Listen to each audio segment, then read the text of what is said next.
Wide Action Orgy.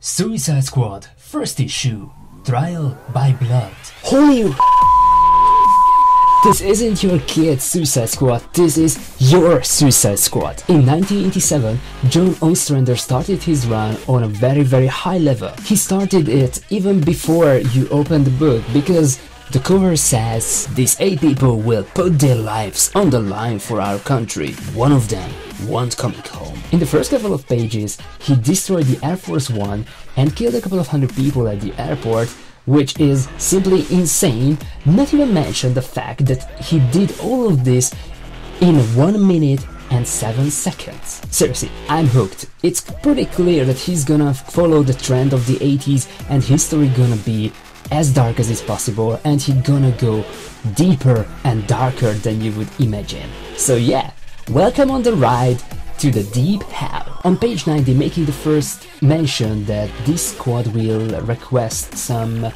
violent people who are criminals. Then we find ourselves at the recruitment session at Bear Reef Federal Prison, Louisiana. I don't know if you ever seen Chuck, but in the pilot there is a pretty important scene which is my favorite moment in the entire series, because that's the time when Chuck first met with Sarah and he's talking with Morgan around, and he has this scene when he's on the phone and he started saying, "We can well," and poof, oh, beautiful woman. And because of that reason, Vicky Vale is my favorite character, who I don't remember ever seeing in any Batman story, but she's part of that universe, and I'm just wondering why no one finds her interesting enough.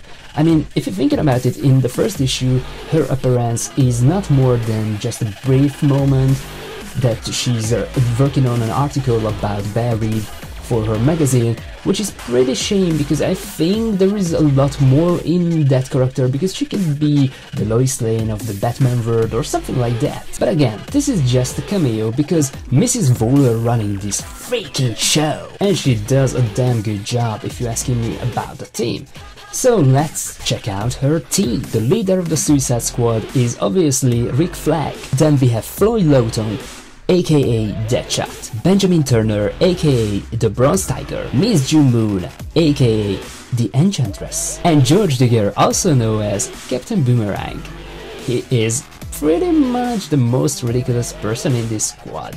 Basically, the first issue is about this story to bring the guys together and tell them that they might gonna die, so if they don't wanna do the mission, then they don't have to. This is the only time when they can quit from the job. But obviously these are great guys, and believe it or not, but I just can't see them as bad guys, because at this story they are the good guys, and we definitely don't know enough from them to say, oh, this is a bad guy, oh, that one is a bad guy too.